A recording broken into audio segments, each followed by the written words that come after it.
The movie opens up on a hilly road in China where a woman is asking for a lift. It appears as if her car is broken down. A truck driver eagerly offers to help, but the woman ignores him, thinking he's a pervert. Shortly after, a decent-looking man arrives in a car and the woman quickly gets in. But sadly, her decision turns out to be fatal as she finds a mutilated human hand near her seat. This proves that the innocent-looking man is actually a serial killer. The very next minute he stops his car, grabs a wrench and bludgeons the woman to death. A few days later, a public bus containing several passengers is traveling through this same road. An insurance agent is keeping the driver Tony entertained by telling him about how a woman went missing some days ago in this very place. Meanwhile, an announcement on the radio informs everyone that there has been a serious accident in a nearby junction, because of which all roads are blocked. One of the passengers, Lee, mentions that he has to reach his job on time, so the driver Tony suggests they take a detour via an off-road. Nobody objects to the decision, and so the doomed journey begins. Along the way, they enter a dark tunnel, which Tony reveals he has never come across. Nonetheless, he continues driving, but suddenly a mysterious man comes in the way, forcing the bus to a halt. Everyone is terrified as to what he's doing in the middle of the dark tunnel, but the man turns out to be a passenger, and he too gets on the bus. Lee, who is reading a newspaper, finds out that the mysterious man is a wanted criminal, so he covertly takes out a knife for protection. There are two women on the bus, Sarah, an aspiring model, and Jing, a pregnant lady. As for kids, a pair of twin siblings, Park and Fong, are present. The brother, Fong, seems to be autistic, but his sister is always there to look after him. After 20 minutes of driving, the bus is still inside the tunnel, so Tony starts suspecting something's up. He knows that the longest tunnel in the country is just 11 km long, which takes roughly 10 minutes to cross. Hence, the group decides to turn around and head back the way they came from. But surprisingly, even after 30 minutes of traveling at full speed, the entrance does not show up. It's an endless, dark tunnel which shows no signs of any other living organisms. Scared the driver, Tony stops the bus and everyone gets out to inspect. Strangely, the pregnant lady Jang finds her mobile phone, which she had accidentally dropped about an hour earlier, near the entrance. This proves that the tunnel is not an ordinary one. When everyone starts panicking, Lee takes charge of the situation and tells everyone to calm down. He also decides to walk on foot for a few hours to find help, but since it's very easy to get lost in the tunnel, he wants to take a long rope for better navigation. Lee will be carrying one end of the rope and walking, while the other end will be held by the insurance guy, Wang. Luckily for him, the pregnant lady has plenty of knitting wool with her. This is the first time I've ever seen knitting come in handy as a hobby. Before he departs, the mysterious man who stopped the bus earlier also expresses his desire to join him and leave. Reluctantly agrees. Along the way, the two introduce each other and the man's name is revealed to be Chan. However, he doesn't talk about his work or family. After a while, it starts getting foggy and the passengers near the bus see two figures approaching them from the other end. Scared, they get ready to face whatever confronts them, but to their surprise, the figures turn out to be none other than Lee and Chan. Somehow, they have again ended up at ground zero, the place from where they took off. It gets even weirder here. As Wang is still holding one end of the rope, he experiences a sudden tug when Qian pulls it from the other end. Despite them being adjacent to each other, the tunnel is straight, but yet it leads people to the same place again and again, like an endless loop.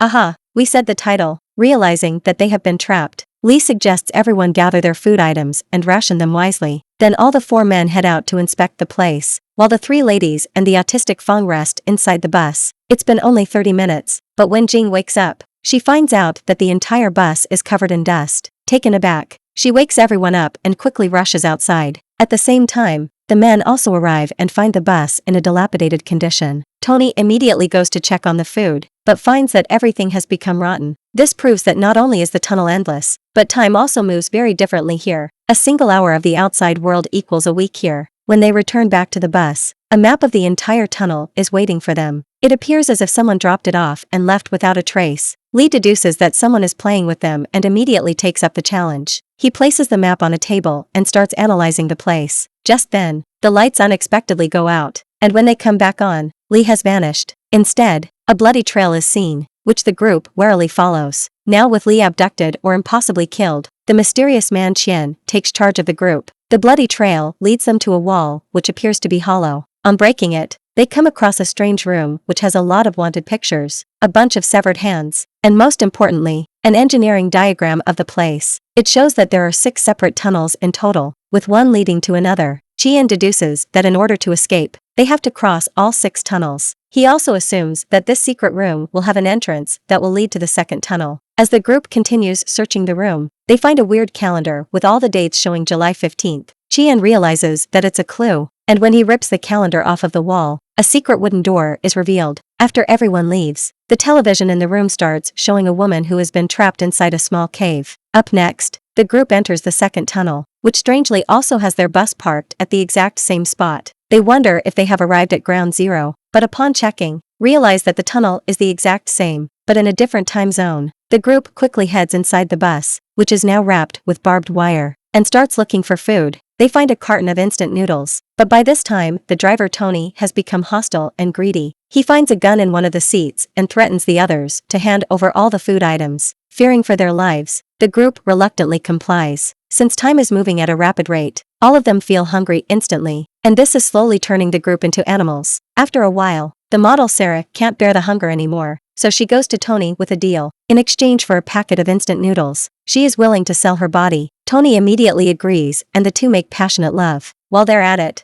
Wong sneaks inside the bus and grabs a packet for himself. Wong's a genius, however, Tony catches wind of this and starts beating him to a pulp. Wong's not a genius, but before he can finish the insurance guy off, someone stabs him from behind. Soon, the rest of the group arrives at the scene and is shocked to witness the murder. Despite this, Wong is unconcerned and he starts searching for a packet of food that he dropped earlier. When he crouches beneath the bus, he finds a manhole. The group immediately pushes the bus and enters the manhole, through which they reach another mysterious room. This one also has some strange pictures and mutilated human parts in it. Moreover, the television shows the woman from earlier slowly being drowned inside the cave. Disregarding this, the group searches for an exit route and again finds the same calendar there. On removing it, another secret door is revealed. Soon everyone goes through and they eventually reach the third tunnel. But to their surprise, this tunnel is wet and darker than before. The bus is also present there, but it has been overrun by rodents and snakes. Desperate for food, Wong eats some rotten noodles, which he regrets instantly. Seeing him in this condition, Jing pities him and hands him a biscuit, but Wong becomes increasingly aggressive and demands the entire packet. When she refuses, he surprisingly brings out a gun and steals everyone's food at gunpoint. But even after this, his reign of terror continues. He deduces that they found a secret passage every time one of them dies. For instance, they found the wall when Lee was abducted and the manhole when Tony was stabbed. Hence, he threatens to shoot one of the remaining survivors to ensure that he escapes the place. Chien tries to calm him down, but Wong does not listen. Instead, he forces the innocent Jiang to shoot Chien in the shoulder. After this, the maniac takes the twins to the nearby room and starts beating them up. When Fong tries to save her brother, Wong brutally eliminates her by firing at her multiple times. The poor autistic boy Park can just sob as his sister slowly breathes her last. The out-of-control Wong then attempts to strangle Sarah, but before he can do so, someone impales him from behind. Now with an additional 2 people dead, the group find a secret passage through which they reach the 4th tunnel, which is a psychedelic tunnel. Just then, Jean goes into labor and rests on the side with Park, while an injured Chen and Sarah had to investigate the boss. The psychedelic nature of the place makes Sarah hallucinate and she starts seeing people. Scared, she comes out of the bus and heads in the opposite direction, where several dead bodies are lying around. There she notices a mirror and as she stares into it, someone approaches her from behind and finishes her off. Meanwhile, Tian returns to Jiang, who has given birth to a baby boy. The remaining 3 then proceed forward, but along the way it is revealed that the little boy has passed away. Qian tries to convince Jing to keep going, but just then she takes out a knife and stabs him to death. Surprisingly, after a while he wakes up in a secret compound. It appears as if he has woken up from some sort of experiment. Then we are taken to a top-secret military meeting. This is where everything finally unfolds. An army general reveals that the serial killer from the start of the movie, James, has been caught. The problem is that he was apprehended from a car wreck in a totally vegetative state, and now he has fallen into a coma. James had kidnapped and murdered several women, but one particular, named Sierra, is rumored to still be alive. The problem is that no one knows where she is locked up except for the serial killer himself, and since he's in a coma, it's impossible to interrogate him. Hence, the military has decided to collaborate with the best brain research institute in the country. Their plan is to conduct the memory transfusion with James in order to tap into his subconscious and eventually figure out about the victim's whereabouts. Yesterday, a remarkable psychotherapist of the institute finally broke into James's consciousness and found certain clues. The psychotherapist is revealed to be none other than Qian.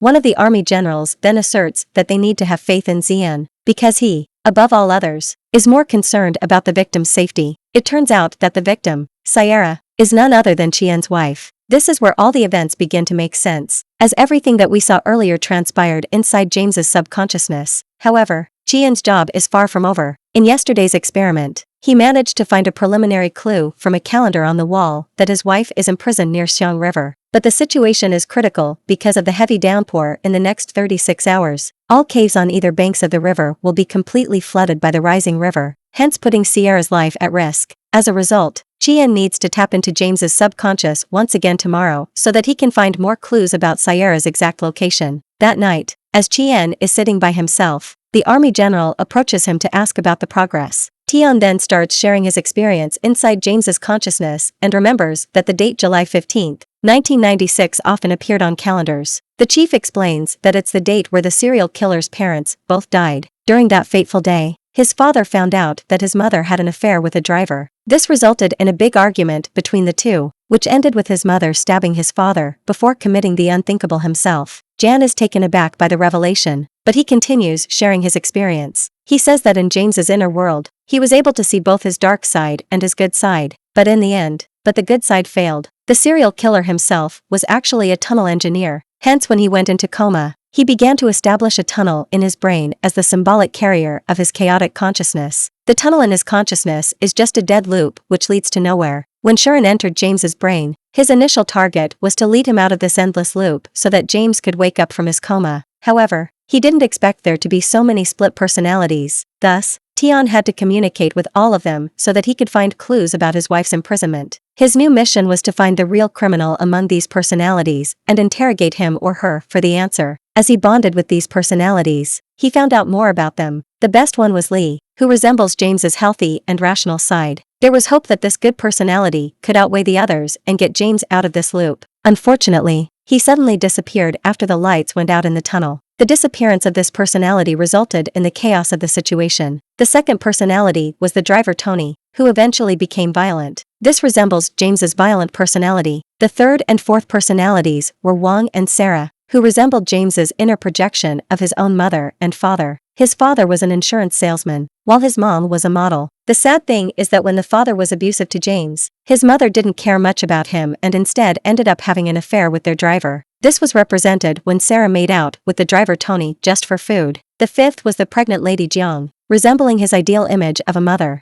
Although it is a good personality, it didn't quite suppress his dark side, so it also met its doom. The sixth and seventh personalities were the twins who resemble his childhood personality, autistic, weird, feminish, but very talented in math and space physics. But there is one more personality that was not on the bus. It is the fiercest personality and always hidden in the dark. This is the personality that secretly killed Lee, the driver, Tony and Wang. But to find out more, Qian needs another experiment. The next day comes and Qian undergoes the second phase of the memory transfusion. This time, he directly confronts James and demands his wife's whereabouts. However, the cold-blooded killer doesn't want to give up the information so quickly. Instead, he starts talking about how he hates his mother for killing his dad. This insecurity towards women is why he abducts them and finishes them off. Saying this much, he takes Qian to different parts of his subconscious where various events of his life are being played out. However, focusing on his mission, Qian disregards all of them and confronts the autistic personality Park, the weakest of James's personalities. He tries manipulating the boy to give up the coordinates to his wife's location, but his twin sister Fong stops him. Following this, John is transported to a cinema hall, where he encounters the real evil behind all the murders. Inside the tunnel, it is revealed to be none other than Chang himself. It turns out that James's subconscious is so messed up and evil that the one who looks into it also starts thinking like a serial killer. The evil Qian reveals that he didn't want Sierra to be saved, so he killed the people inside the tunnel one by one, including the newborn baby. Suddenly, the scared autistic boy Park appears on stage, and so does Qian's wife. Park slowly approaches Sierra to kill her, but at the last moment he backs out. Taking this as the perfect opportunity, the real Qian approaches the scared boy and requests him to wake up and tell the authorities about his wife's location. Surprisingly, Park agrees and walks away. Then the evil Qian takes him to a different setting, where the two get ready for one final showdown. Soon, the two start fighting with one another, but when the real Qian feels like he's victorious, another clone of evil Qian shows up, implying that he's indestructible.